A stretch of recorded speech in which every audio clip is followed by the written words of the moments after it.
My dear brothers and sisters, today for us is a great solemnity, the feast of Corpus Christi, the body and blood of Christ. The feast instituted by the Holy Father, Pope Urban IV in 1264. What event or circumstance led him to proclaim this great solemnity? In 1263, Father Peter of Prague had, in a way, doubts about the word we use as transubstantiation, how one substance changes to the other, how the host and the wine changes to the body and blood of Christ. He had these great doubts. Though he was a very holy person, yet doubts of faith, how can this happen? And therefore he began a pilgrimage to Rome to meet the Holy Father and so-called sort out this doubt he had. On the way, 70 miles away from Rome, he stopped at Bolsena for a short break. And the following day, as he was having saying Mass at the tomb of Saint Christina, something happened at the time of the consecration. He pronounced the sacred words, taking the host in the hand, "This is my body." And when he raised the host up, something happened that removed all the doubts from his mind. From that host, blood began to flow, or drops of blood began to fall on his fingers and then on the corporal. At that moment, as I said, all our doubts disappeared. He tried to, in a way, hide those drops of blood, but that could not happen. He then went to meet the Holy Father, who was not very far away, and told him his whole so-called life story. The Holy Father forgave him for his so-called lack of faith, and then asked the sacred holy corporal and the host to where he was. And the following year, he proclaimed the feast of the Corpus Christi, the feast of the body and blood of Christ. Today's readings, as you heard, the first and the second, speak about the covenant, about blood and sacrifice. In the first reading, you heard about the covenant God made with the people of Israel at Mount Sinai. The covenant was sealed with the blood of animals.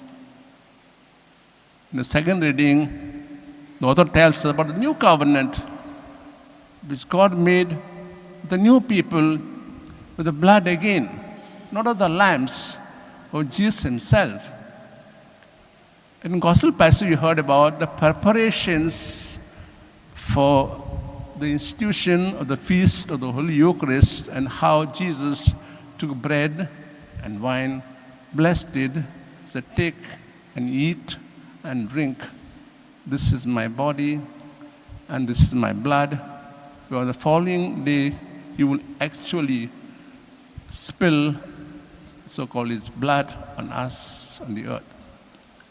So the feast today is a great solemnity. It reminds us of two things, of a number of things. That God is walking with us always. He never leaves us orphans. He's present with us. Matthew 28 at the end tells us, Jesus told disciples, "Go to the whole world, I am with you all the time." That I am with you all the time because we eat the body and drink his blood every time we come at the Eucharist, and we get strengthened with the inner energy to walk the paths of life. And no matter what difficulties we encounter, he never abandons us. God is with us always. Jesus, whom we receive the Eucharist, walk with us and talk with us. The second thing that reminds us of the feast is there's a close bond between God and us, which came about not just through our baptism, a bond that gets strengthened day in, day out when we receive Him at the Eucharist. I am the vine, you are the branches. The branch can get fruit or food only if it is attached to the main branch. So too, when we receive the Eucharist day in, day out, the bond in a way gets strengthened more and more.